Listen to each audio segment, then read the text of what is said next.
Merhabalar. Bugün güzel bir bulmaca oyunuyla devam ediyoruz. Oyunumuz Superliminal. Hemen başlıyorum.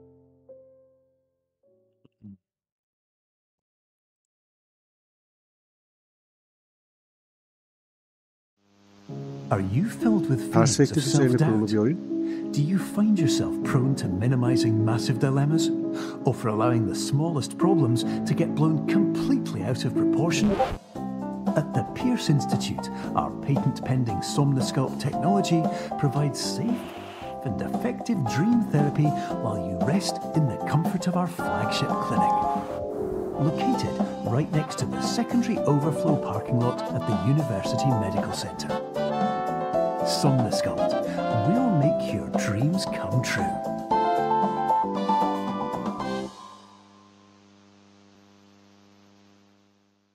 Başlıyoruz bakalım.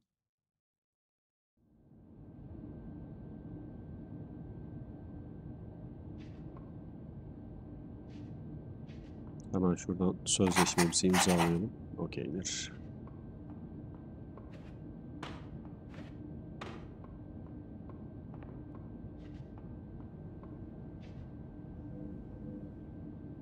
Evet, oyun mekaniği denemek için gördüğünüz üzere perspektif üzerine kurulu. Objeleri kendimize yakınlaştırdığımızda küçülüyor.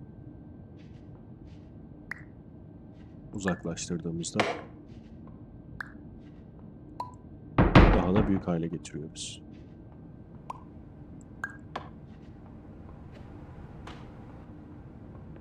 Terms of service accepted. Congratulations on falling asleep. Welcome to Somnosculpt. Your progress may be monitored by qualified specialists. This orientation will adapt you to eyelids, our interactive, lucid induction dream state in which you retain full consciousness and control. Okey, geçemeyeceğiz. İçerideki kutuyu alalım. Buraya bırakalım.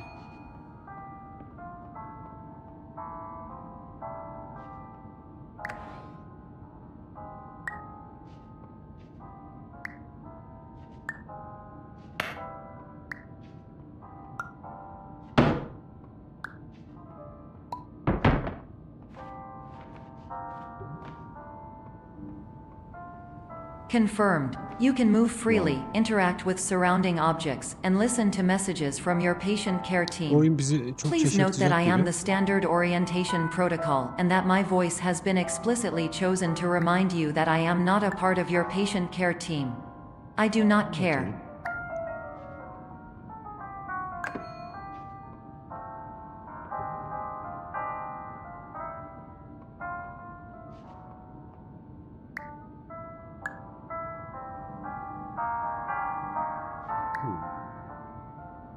Tamam, bu şekilde döndürmeyi de öğrendik. Şuraya koyalım. Sonra bunu olabildiğince büyütmeye çalışalım.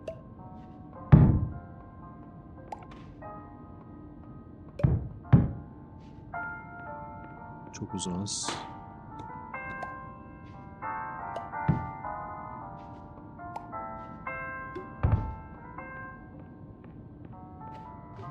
During eyelids, you will lose the ability to awaken suddenly due to realizing that this is a dream. Evidence: I have already informed you that this is a dream. You did not wake up. Please complete the remaining orientation activities.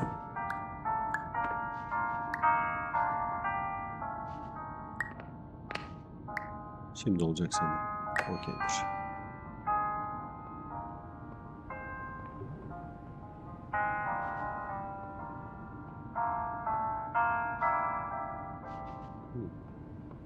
Gel bakalım.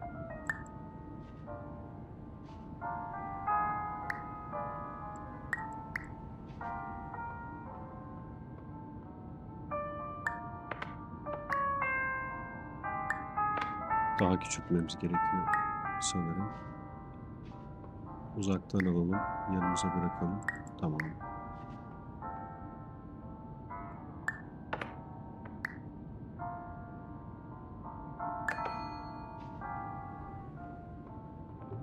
All environments perceived during eyelids should reflect a typical mental state. If you believe your mental state was compromised by Somnasculpt, please provide a comprehensive, rational explanation in your post-procedural survey. Completed surveys may be eligible for a gift card.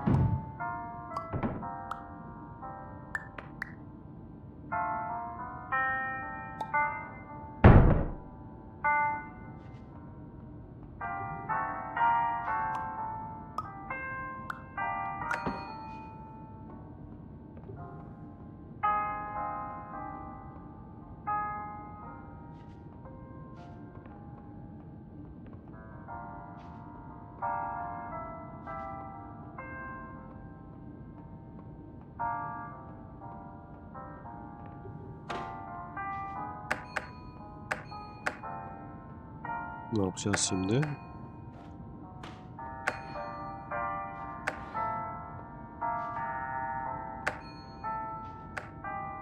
Okey, buna basınca açılıyor.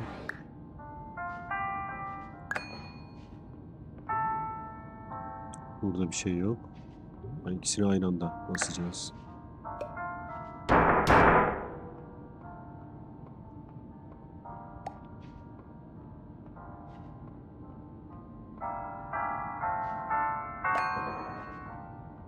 Birazcık daha büyütmemiz lazım.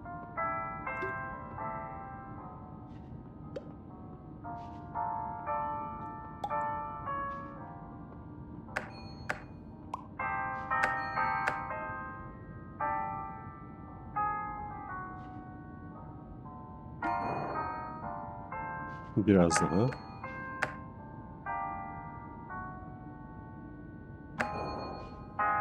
Oldu sanırım. Ups.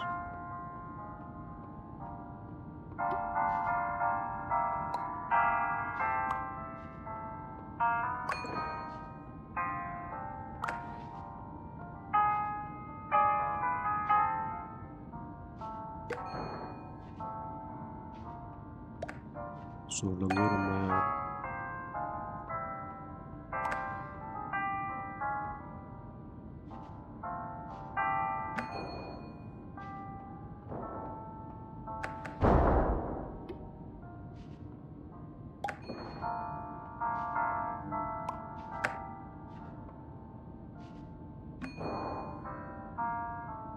Devrilmesen.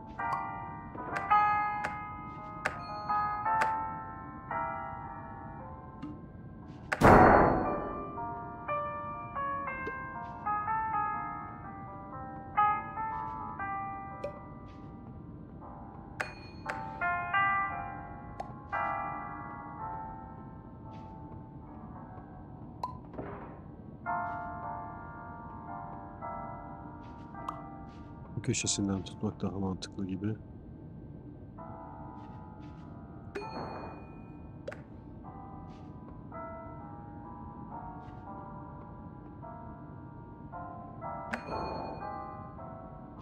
Durdu sonunda. Mekanik kontrol birazcık zor. Tam kavrayamamış da olabilirim. Please stand by for polite recognition on your completion of the Somnasculpt orientation. You did it. To maximize the time allotted for your therapeutic journey, please do not delay in proceeding through the final doorway as indicated.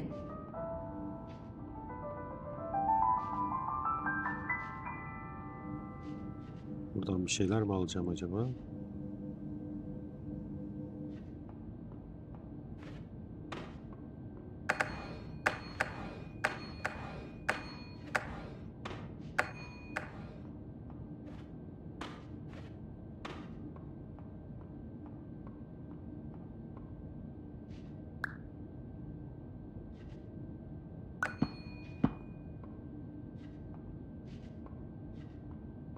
Peki.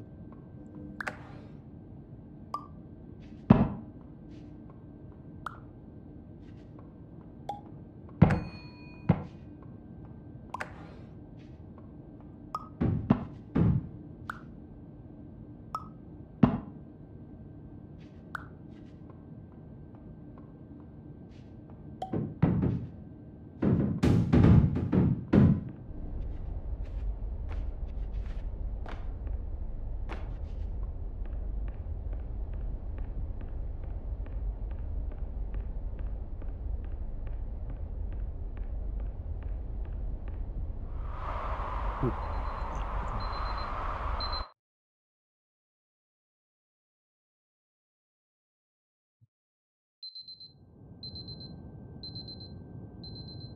tekrar yeni bir rüyaya başlıyoruz.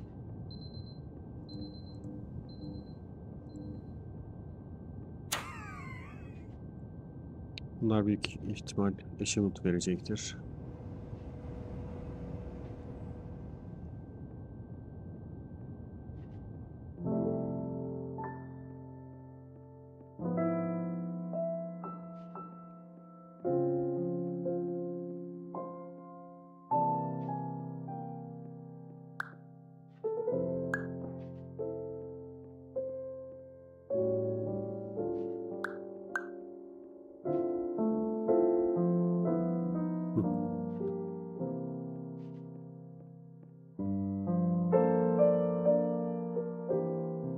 Ops.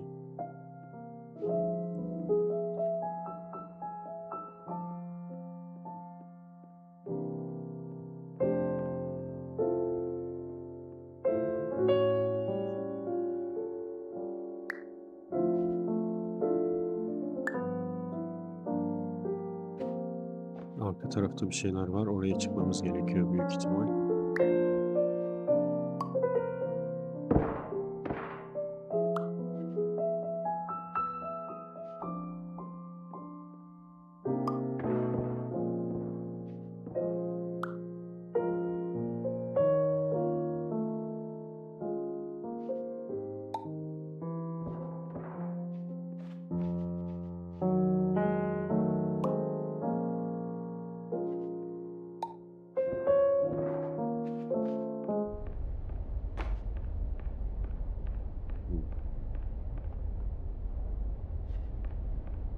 Devam edelim bakalım. Hello, my name is Dr. Glenn Pierce, and I'd like to talk to you about being special. So special, in fact, that we have no idea where you are. But not to worry, we're working on it.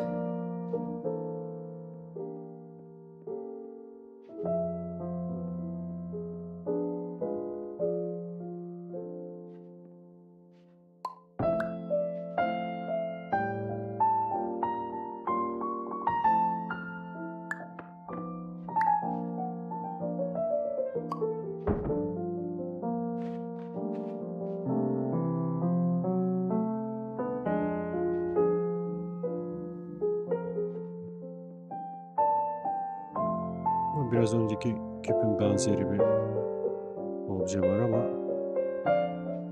parçalar eksik. Doğru açıyı yakalayabilecek miyim? Yok, hayır. Burada yine aynı şekilde başka bir obje var.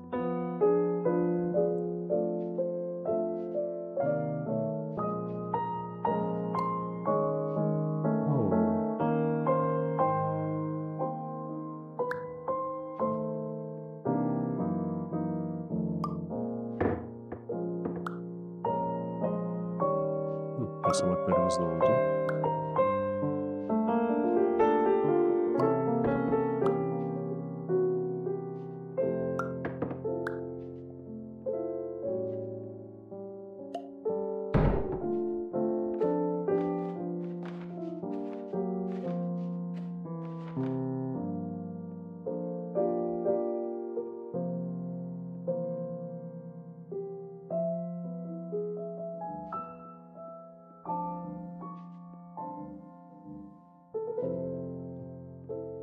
Sanırım bir yukarı çıkmamız gerekiyor.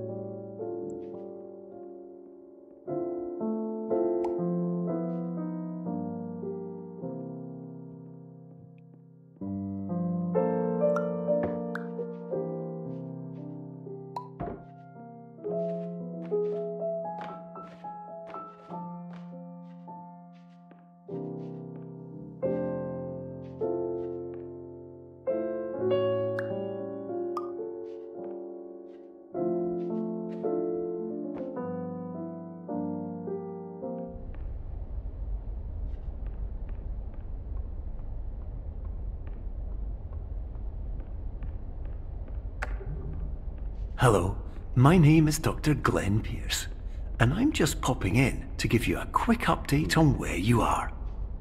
We still don't know, but please keep moving forward, and hopefully you prefer frequent updates to being reminded that you are completely lost. Buraya geçeceğiz.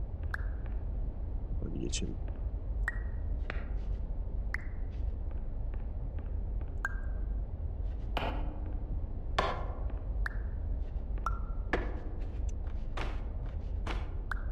Biraz küçültmem lazım herhalde. Tamam.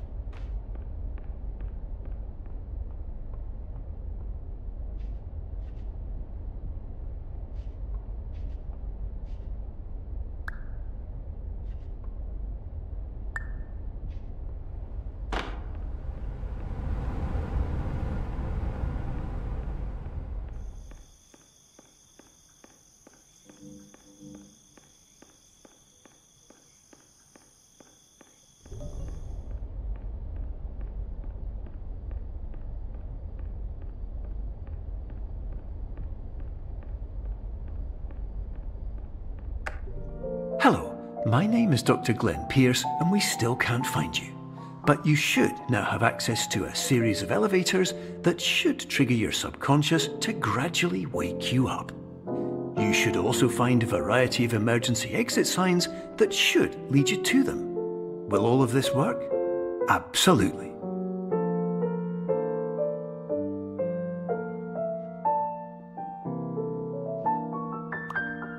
Wow.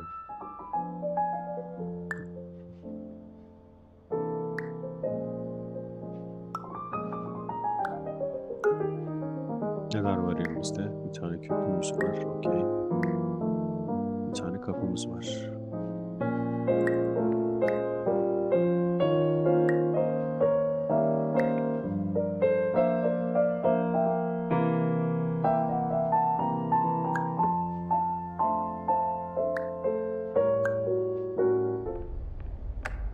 Hello, my name is Dr. Glenn Pierce.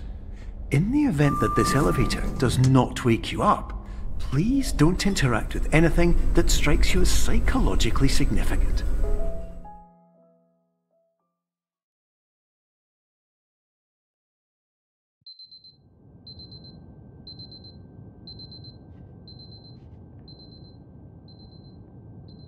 Yeni bir rüyaya uyandık diyelim.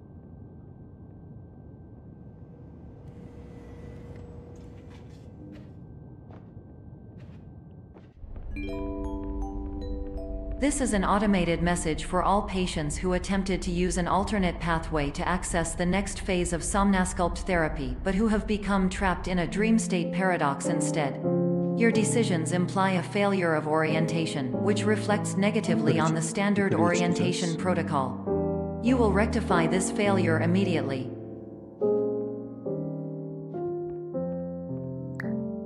Bulduk bir tane.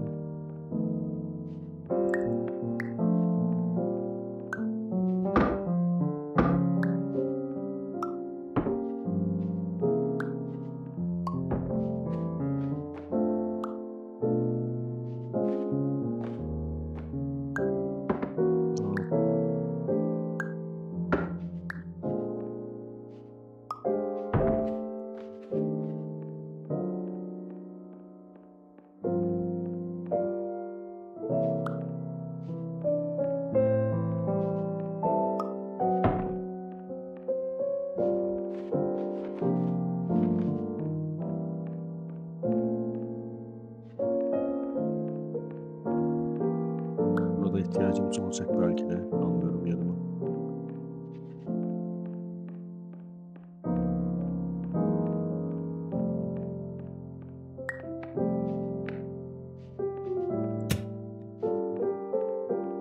Okey.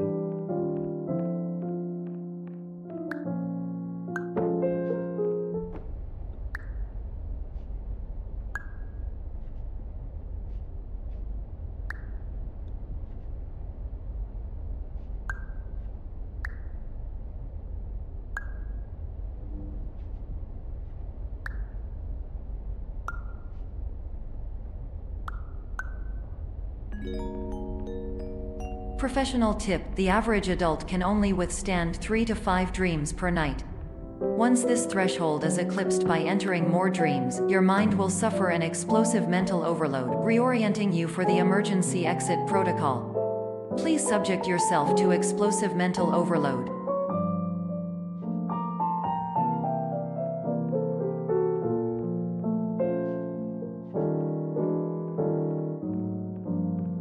Güzel gidiyoruz.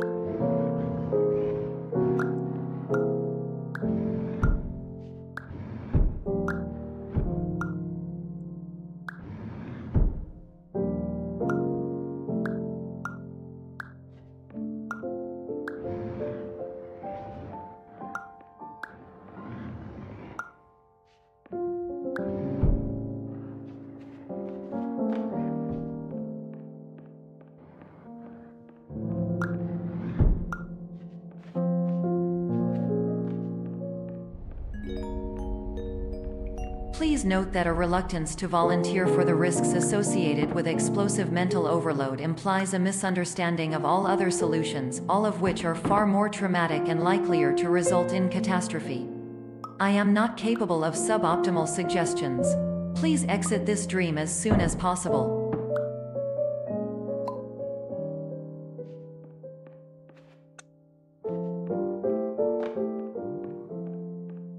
Okey, farklı bir çözüm oldu.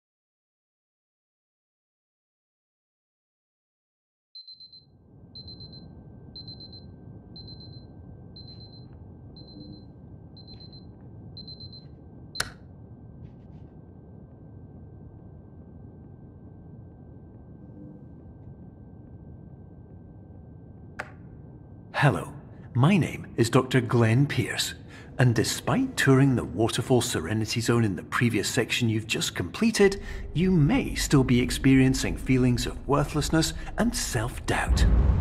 Why do I feel like everything is going wrong, even when the sun is shining?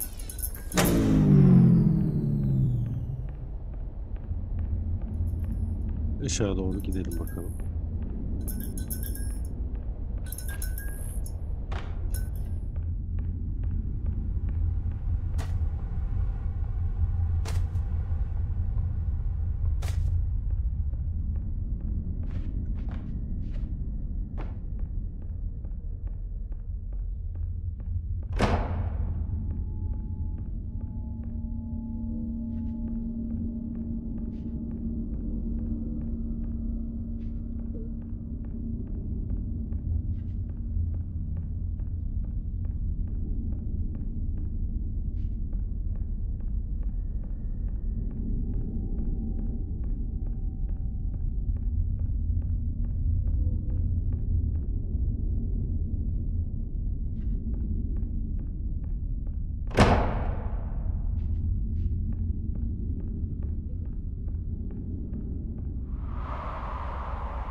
Yine düşüyoruz.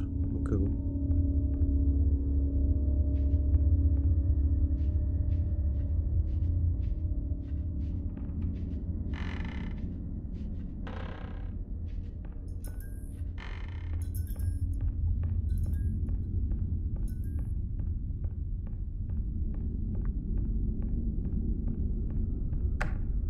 Hello, my name is Dr. Glenn Pierce, and I'd like to talk more about the feelings of worthlessness and self-doubt I mentioned before. You feel this way because you want the kind of happy life you see all around you, the kind you know everyone else is enjoying. And that's exactly why we're here to help.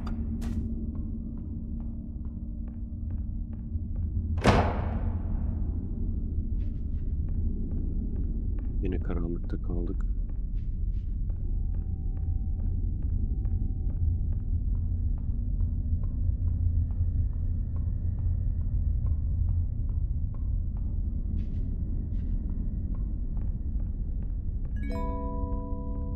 Warning. You were advised to subject yourself to explosive mental overload by descending into additional dreams, but have now descended into a dream within a dream instead, disorienting yourself even further. You are responsible for failing to make this crucial distinction.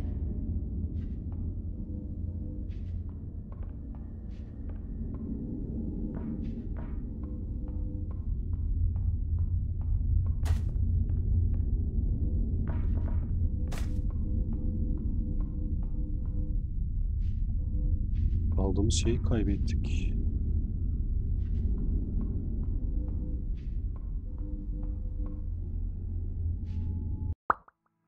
Şöyle yapalım. Büyük ihtimal lazım olacaktı.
Warning. You were advised to subject yourself to explosive mental overload by descending into additional dreams, but have now descended into a dream within a dream instead, disorienting yourself even further.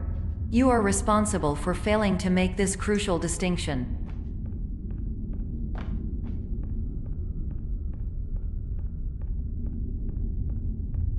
Güzeldi. Bulmacaları bayağı bir zorlayıcı.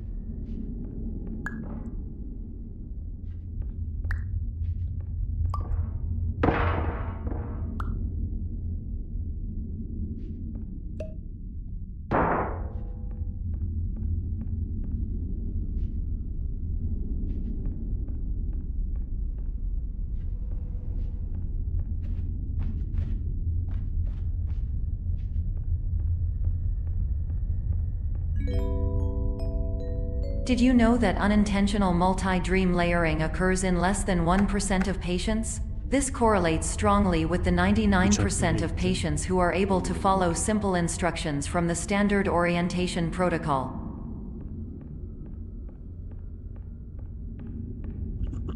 Yerdeki kanları takip ederek yolumuza devam edelim bakalım.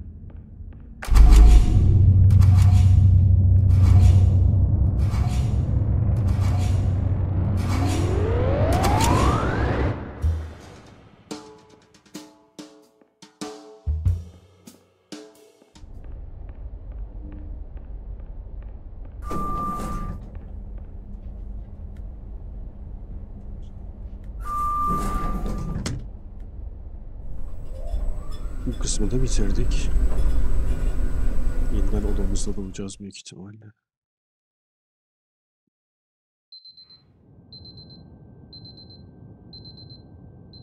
Neler oluyormuş?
bir boşluk var.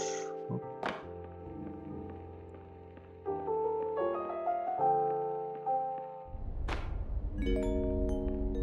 Attention! Dr. Pierce requires you to note the following risks of dream overexposure. Significant memory loss, both quantitative and qualitative. Hallucinations of dreaded or annoying objects. Unrealistic beliefs about the lengths of hallways. And other side effects which have not yet been discovered or which cannot be understood.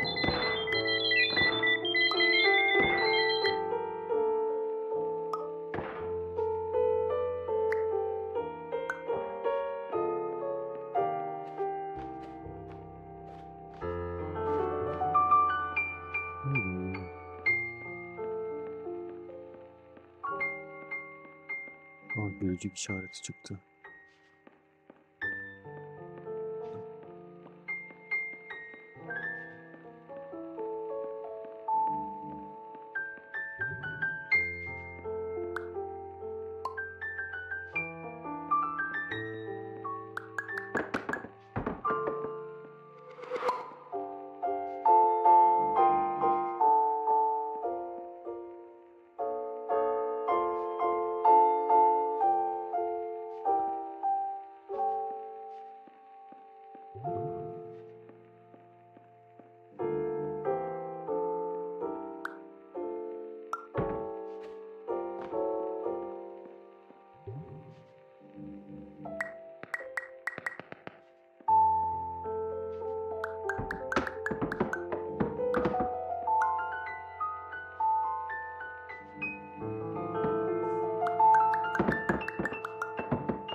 Şans eseri açtık kapıyı.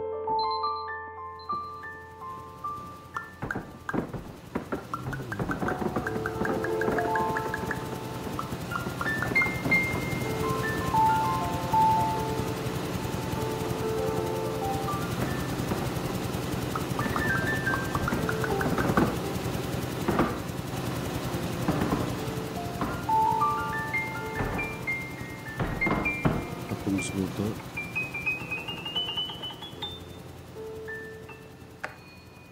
Güvümüzde burada, elmaları buraya çıkaracağız.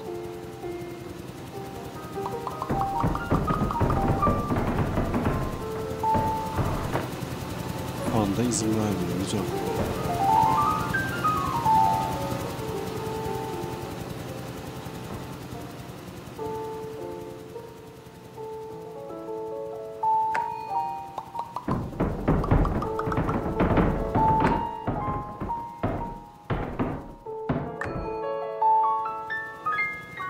Yine perspektif kullanarak çözdük sanırım.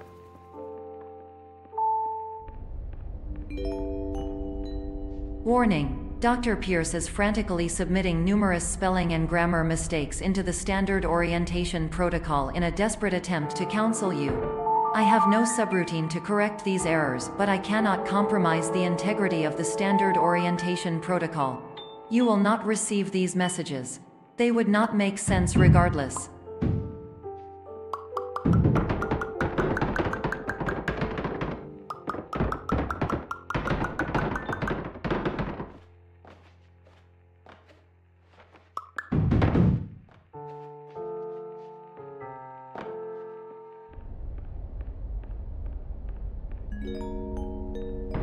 Attention! Dr. Pierce continues to input significant errors. I will interpret his basic ideas. Hello, my introductions are redundant. I am a real doctor who went to doctor school. VR has never been a mistake. I can help you, but I also do not know how. Transmission ends. Hello, name is my Pierce Dr. Glenn. To the Somnosculpt welcome experience.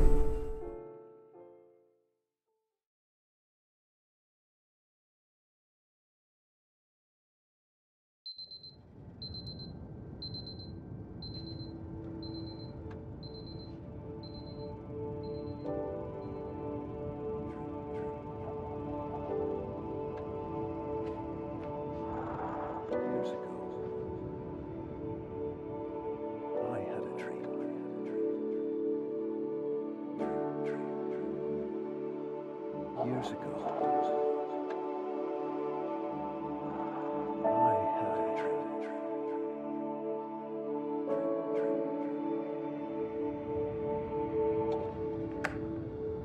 Hello, my name is Dr. Glenn Pierce. This is a notification that you have reappeared on our monitoring system after a prolonged absence. Please continue to do whatever you did most recently, and discontinue whatever you were doing immediately prior to that.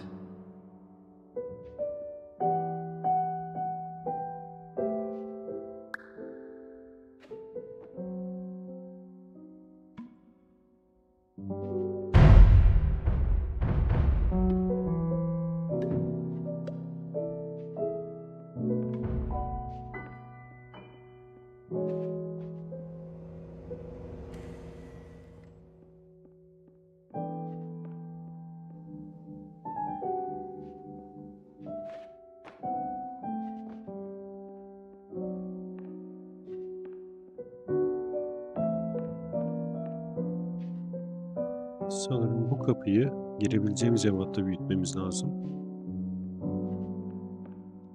Dolayısıyla bu evin daha büyük olması lazım. Deneyelim.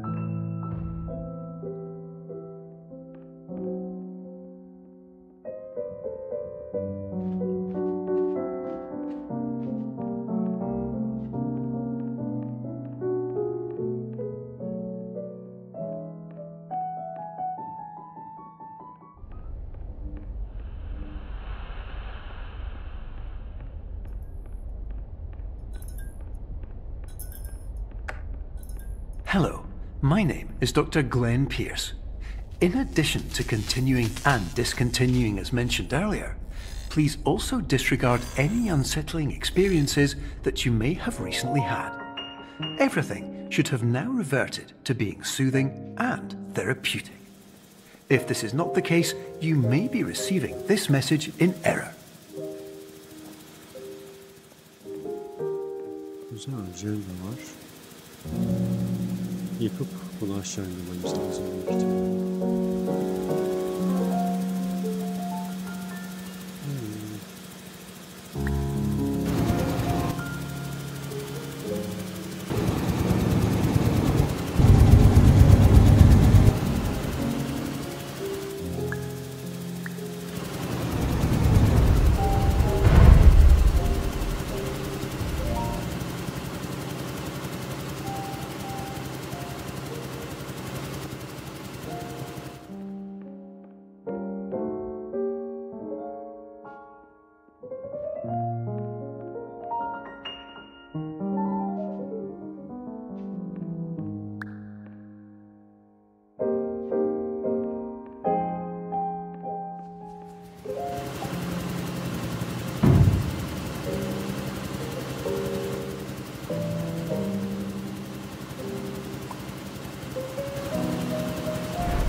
Hello, my name is Dr. Glenn Pierce, and I'd like to read you my favourite inspirational quote by me.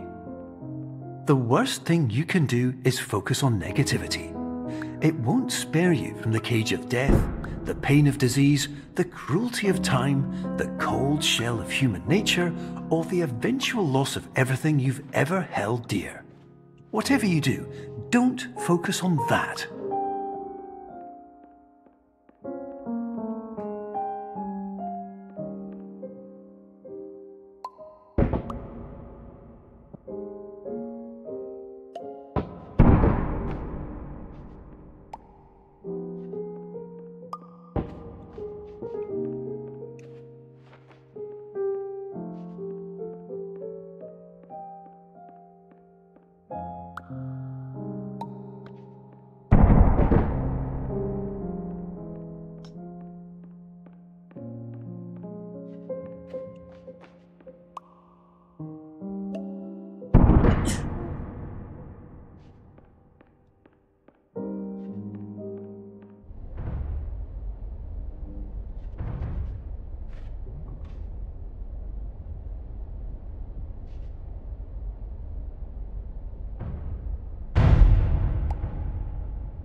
My name is Dr. Glenn Pierce, and I'd like to thank you for triggering every single one of our 823 emergency protocols. This will assist us greatly in improving the system for future patients. Congratulations! Anyway, you're now headed in the right direction, and we should be able to initiate the emergency exit protocol shortly.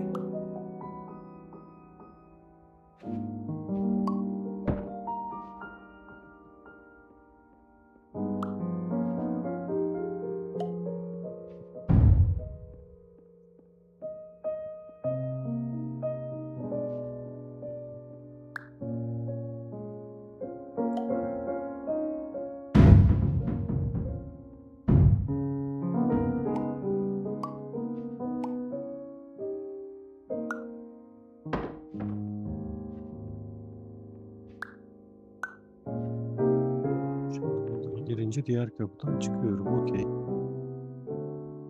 Buradan girince de diğer kapıdan çıkıyoruz. Bunu şuna yaklaştıracağım. Diğerini de üstüne koyacağım.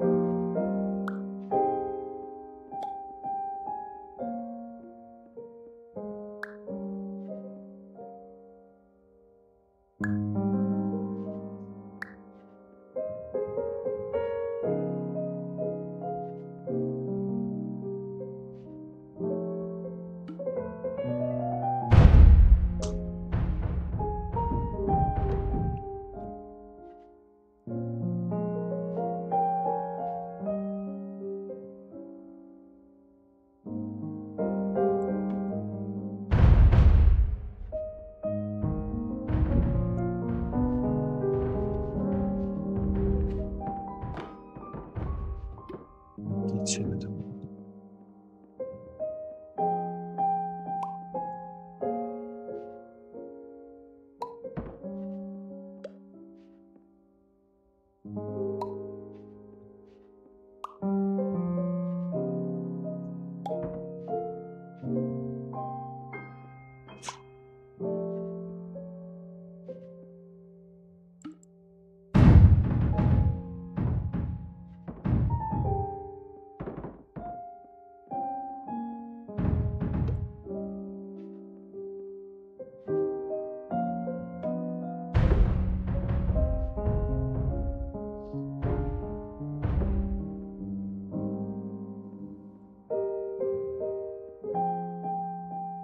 Zor biraz mı?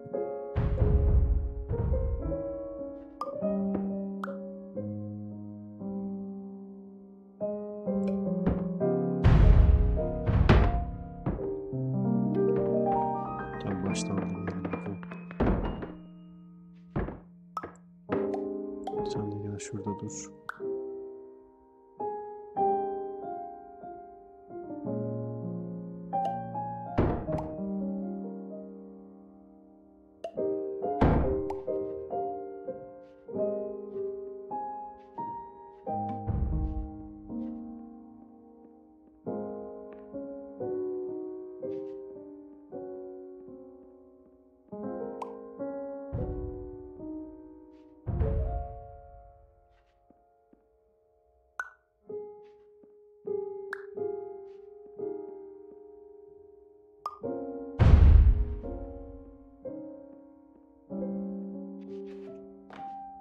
Şimdi kapıdan giremiyorum.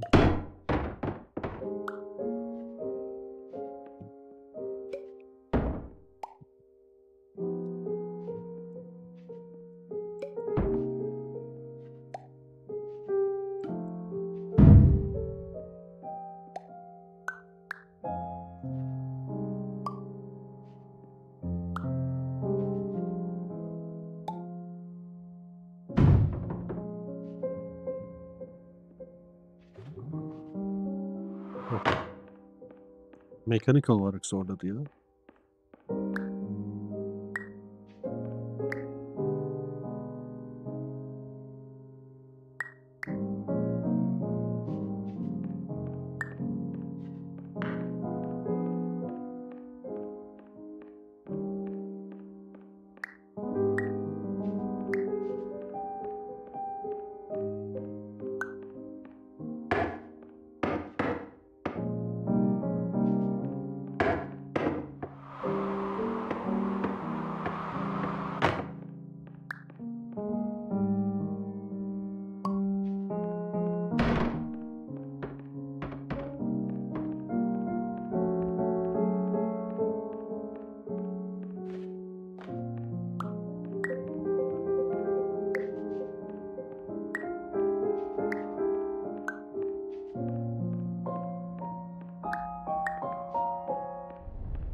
Kendimize göre ayarladık.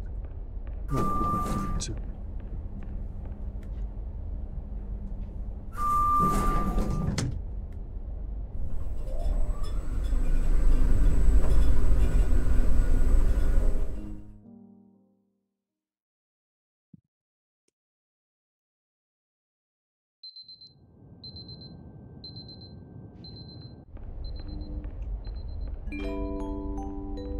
Emergency exit protocol initiated. Please Eğlenceli prepare to yeni conclude your stres diyebiliriz, Somnasculpt çok gergin experience in 10, haritalar mevcut. 9, 8.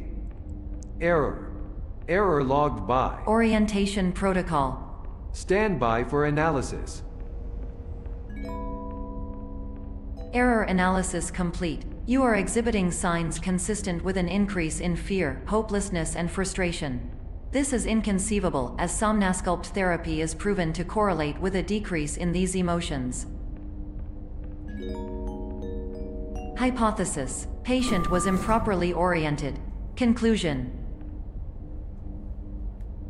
impossible. Reformulating. Improved hypothesis: patient Sen çok requires da additional uyanmaması lazım. Somnasculpt therapy. Conclusion: emergency exit protocol cannot proceed. Emergency exit protocol has been emergency destroyed. Instruction: continue with Somnasculpt therapy indefinitely on an independent basis, as all orientation resources have been exhausted. This concludes your standard orientation protocol. Goodbye.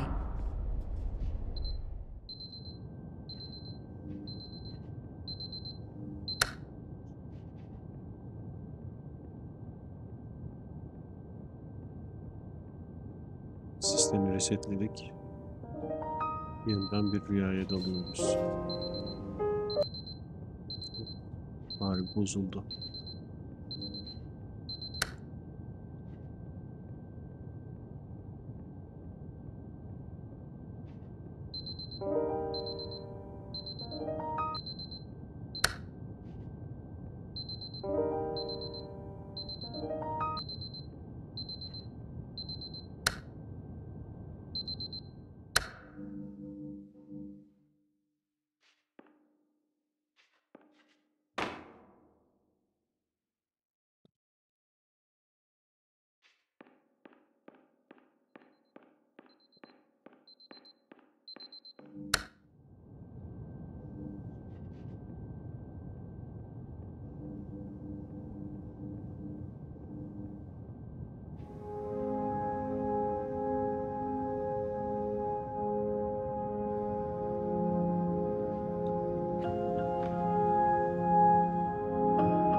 Sağladık bir kapıya.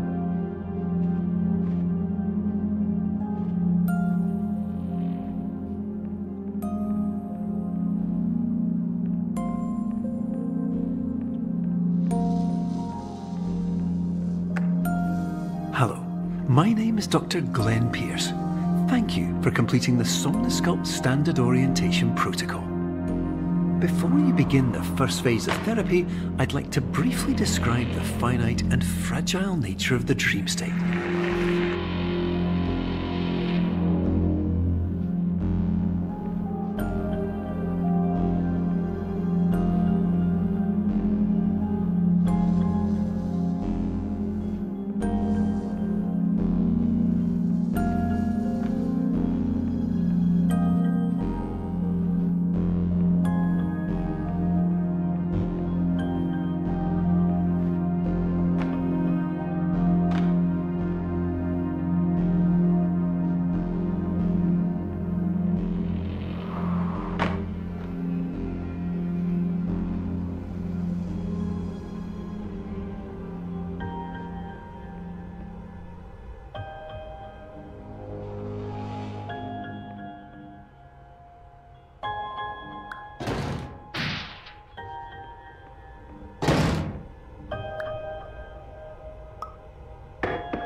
Beynim yanmaya başladı.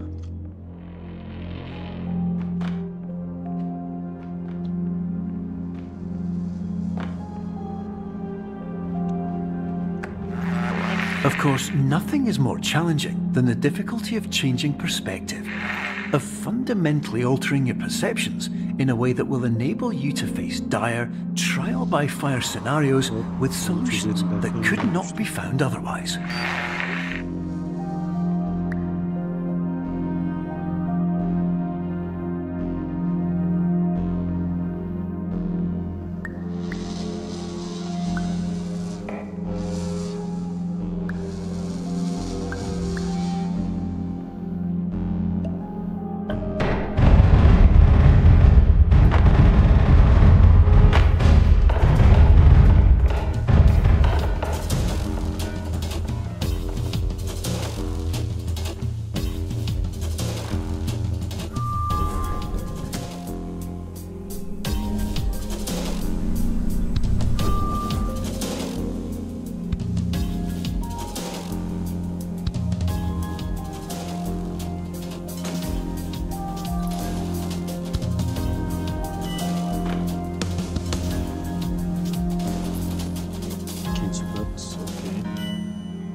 Yeni birden başladık.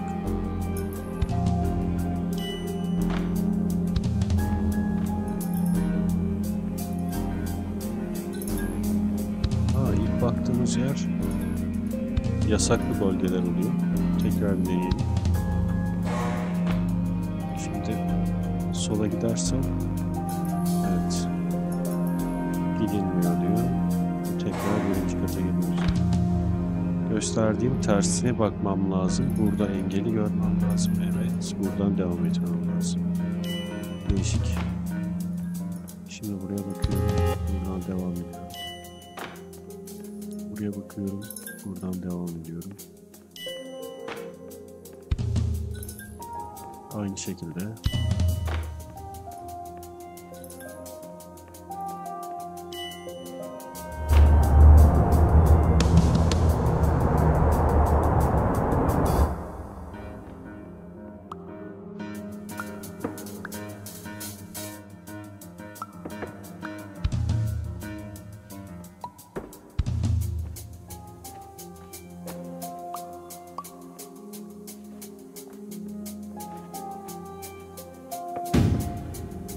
Nerede?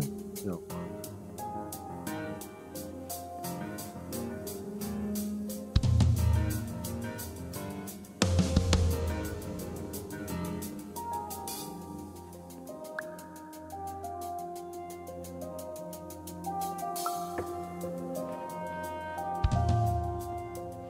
Seni alalım bari. Belki lazım olacak.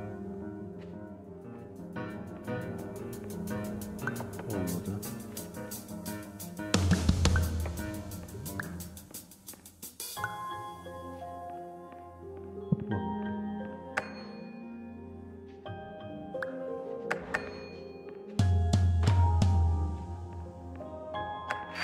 Finally, while we respect the unique progress of every patient, you must understand that it is possible to completely exhaust your supply of dreams, thereby entering a state in which you will not be able to wake up, even with the help of triggering mechanisms.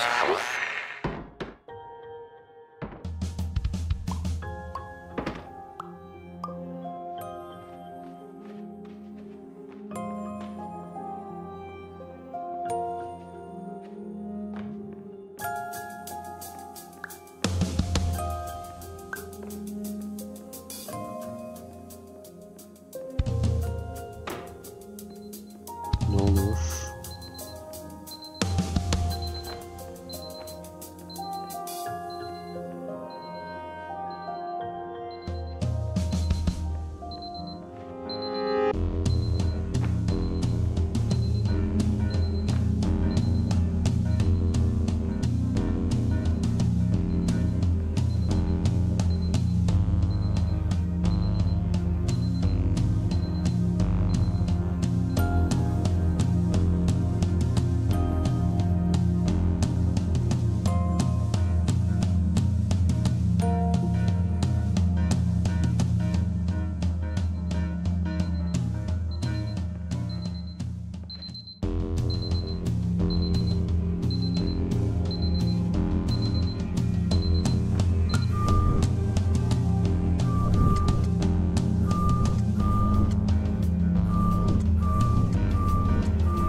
please listen carefully for the sound of an alarm clock, which will automatically play if you are approaching a destabilizing dream weight.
Odanın sınırlarını belirledik sanırım.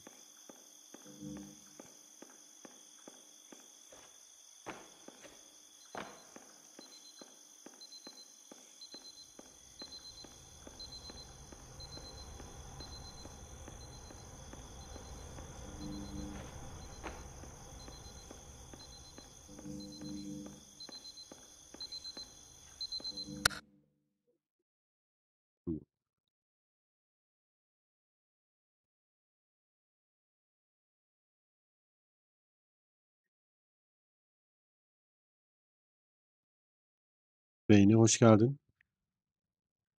Teşekkür ediyorum.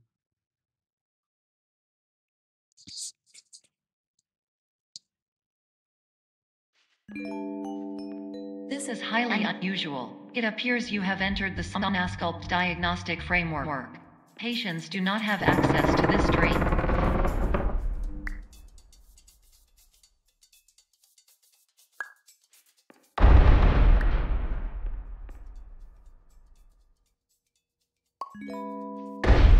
Diagnostic warning. Unrealistic use of dream objects may result in dream integrity fail states.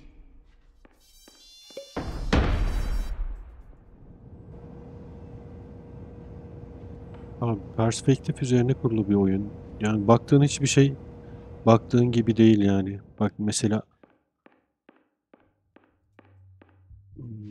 bu elimizdeki objeydi.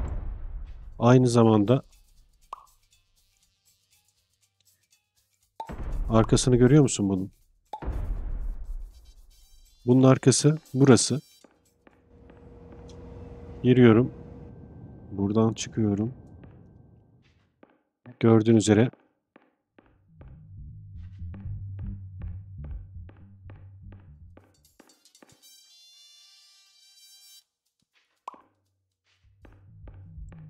işte olayları çözmeye çalışıyoruz sırasıyla. Devreler yanıyor ya böyle. Absürt bulmacalar var.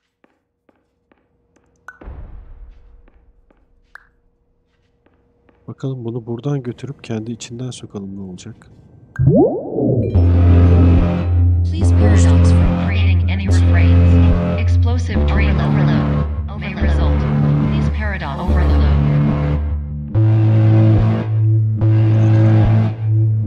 Yaklaşık 2 saatte falan bitiyor ya. Ama güzel bir deneyim gerçekten.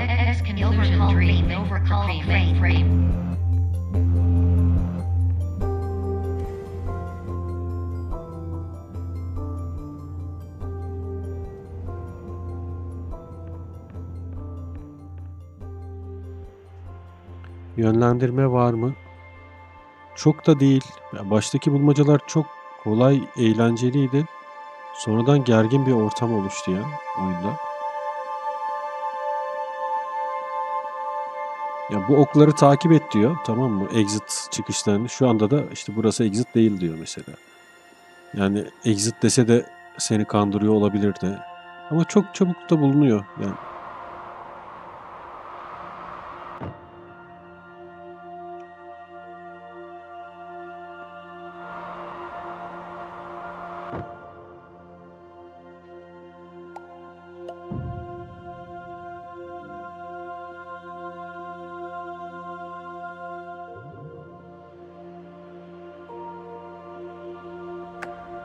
Hello, my name is Dr. Glenn Pierce, and many years ago, I had a dream. I found myself in a place where I understood that each of us begins as nothing, where everything I perceived was shaped by seeing it exactly the way I wanted to. Buraya bir kapı koyacağız büyük ihtimalle. O kapıyı nereden bulacağız? Bakın. Burası geldiğimiz yer değil mi? Evet.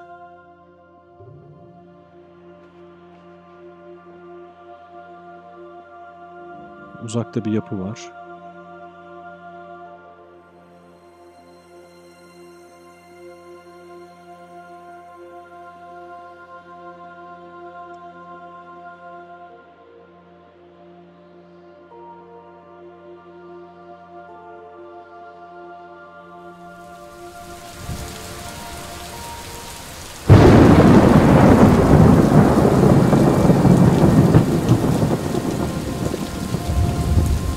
Sonlara doğru yaklaşıyoruz ya. Bir saati geçti.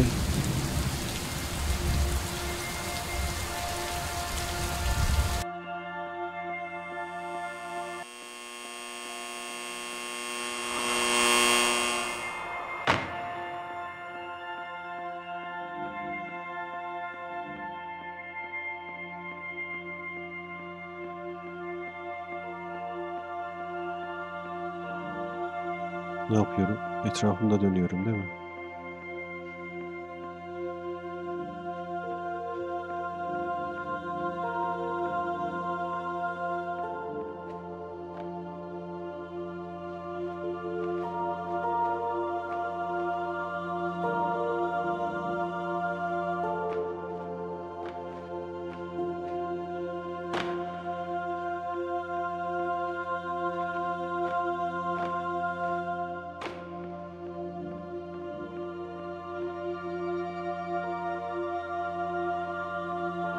Görüyorsun değil mi? Gölgenin içine girdik.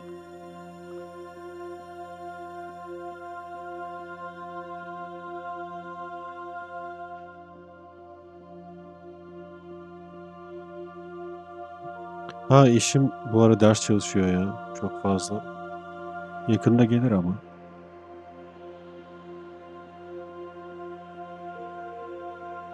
Çok fazla zaman olmuyor. Ha, Discord'dayız. Sürekli Discord'a da gelebilirsin muhabbet için. Ama oyuna imkanı yok şu anda.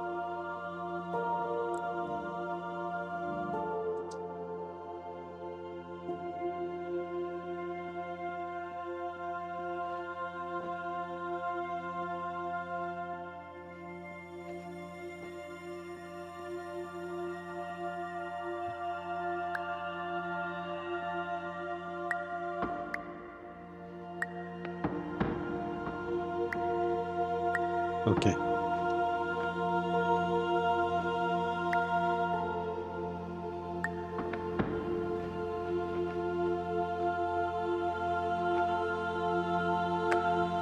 But in white space, I also faced the greatest challenge I could imagine. Because with a lifetime of life itself behind me, and all of the weight that it carried, I realized that seeing things the way I wanted to was not as easy as it used to be.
Şimdi ne yapacağım?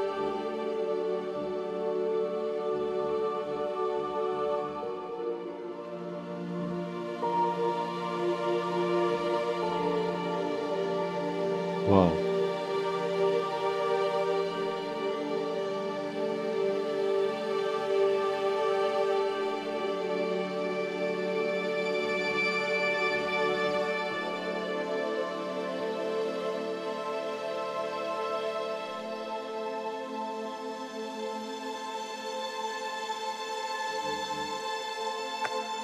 You're well beyond dreaming now, and further out than anyone has ever come back from.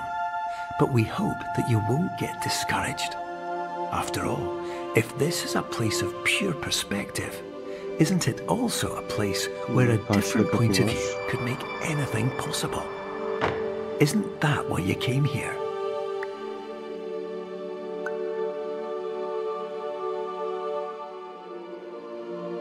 Taş koyduğumuz o üstünde durduğumuzu almamamız gerekiyormuş. O zaman ikisini de kullanacağız.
Nasıl çıkacağım oraya?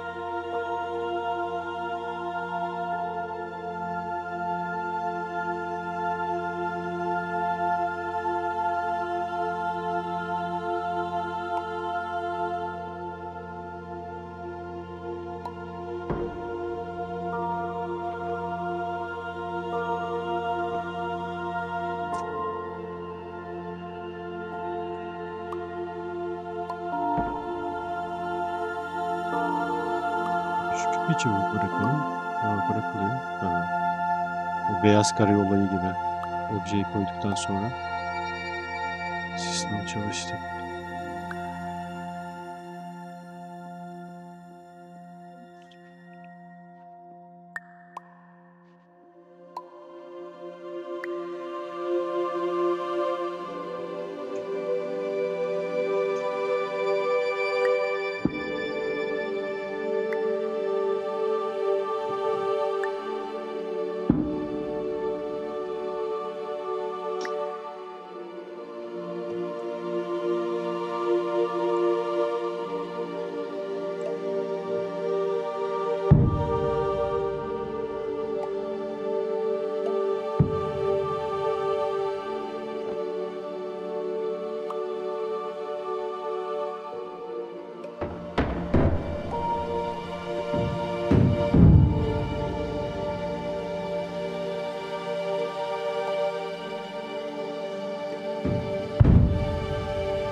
Aşırı yoruldu beynim ya.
My name is Dr. Glenn Pierce, and by now you may have realised that all of this has happened exactly the way it was supposed to. You see, everyone who comes to the Institute does so because they feel that they are no longer in control of something important to them.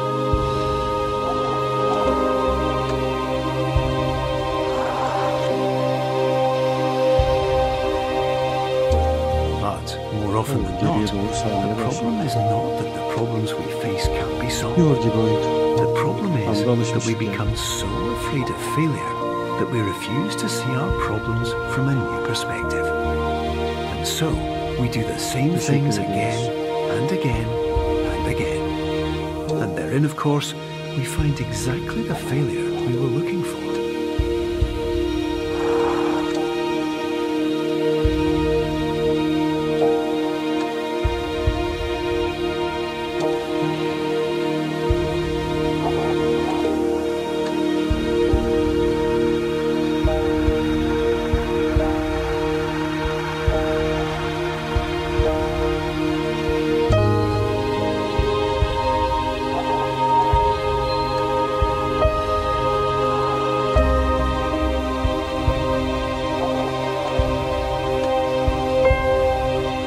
Your life will always be a struggle, and you will always have problems.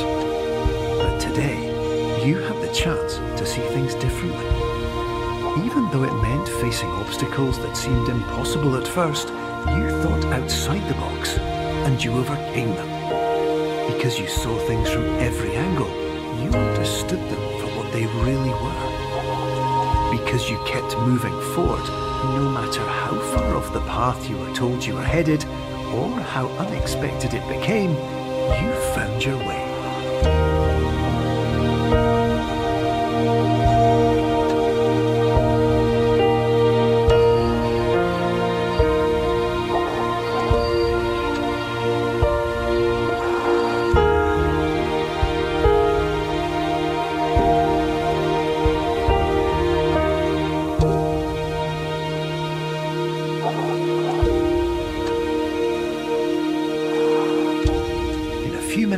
You'll be back in the real world, and some part of you will say that none of this was real, so how could it have really meant anything? But, just like the power of perspective itself, it will have been as real as you believed it to be.